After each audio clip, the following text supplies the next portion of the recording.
Selamat pagi Pak Taufik, kami dari kelompok 3 yang beranggotakan Ebenheiser, Felicia, dan saya sendiri Evelyn akan mempresentasikan tentang hasil inovasi kami mengenai aplikasi sensor termoelektrik dalam masa pandemi COVID. Meskipun alat pengukur suhu tubuh banyak digunakan dalam masa pandemi COVID, tetapi hampir tidak ada yang dapat dipakai dan bersifat ekonomis. Selain itu, aplikasi sensor suhu tubuh pada saat ini masih menggunakan energi listrik atau baterai yang tidak selalu tersedia. Karena itu, kami ingin mengembangkan suatu sensor suhu tubuh yang berbasis energi surya, yang diintegrasikan dalam suatu smartwatch dan dilengkapi dengan rangkaian buzzer sebagai penanda ketika suhu tubuh berada di luar angka normal. Benchmarking dari paper adalah adanya pergantian microcontroller MS-P430FR5969 menjadi Arduino Uno, lalu ada tambahan display dan tambahan buzzer.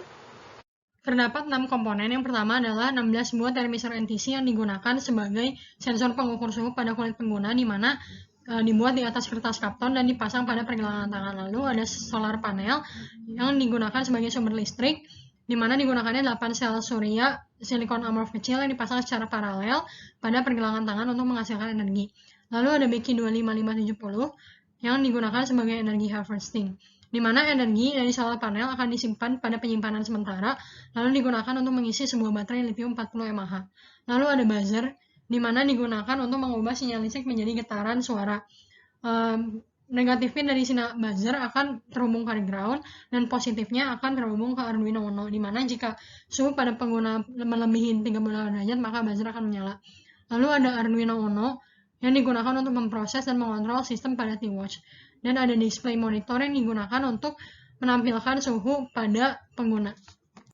Nah, untuk rangkaian T-Watch-nya kurang lebih seperti pada gambar di sini. Untuk alur kerjanya itu sendiri, yang pertama itu adalah energi harvesting yang dilakukan oleh dua komponen. Yang pertama itu adalah silicon solar cell yang letaknya itu di tali jam tangan, dan dia akan berfungsi untuk menyerap energi surya dan dilanjutkan ke modul BQ2570. Modul ini akan memanen energi dari si solar cell-nya dan akan diteruskan untuk mengisi daya pada baterai lithium.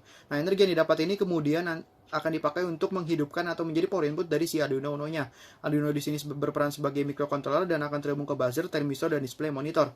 Nah, untuk thermistor nanti dia akan menempel pada kulit dan dia akan bertugas untuk mensensing suhu tubuh penggunanya dan mengirimkan sinyal itu ke Arduino-nya. Nah, jika sinyal yang dikirimkan ternyata suhunya itu melebihi dari 38 derajat Celcius, maka si Arduino Uno-nya ini akan mengirimkan sinyal untuk buzzer itu berbunyi. Dan semua sinyal yang sudah diproses akan ditampilkan menjadi suatu informasi di display monitor. Nah, untuk terakhir, untuk kesimpulannya, T-Watch merupakan smartwatch berbasis sensor termoelektrik yang menggunakan energi surya sebagai sumber energi. T-Watch akan mengeluarkan suara jika suhu tubuh penggunanya mencapai lebih dari 38 derajat Celcius. Sekian presentasi dari kami dan terima kasih atas perhatiannya.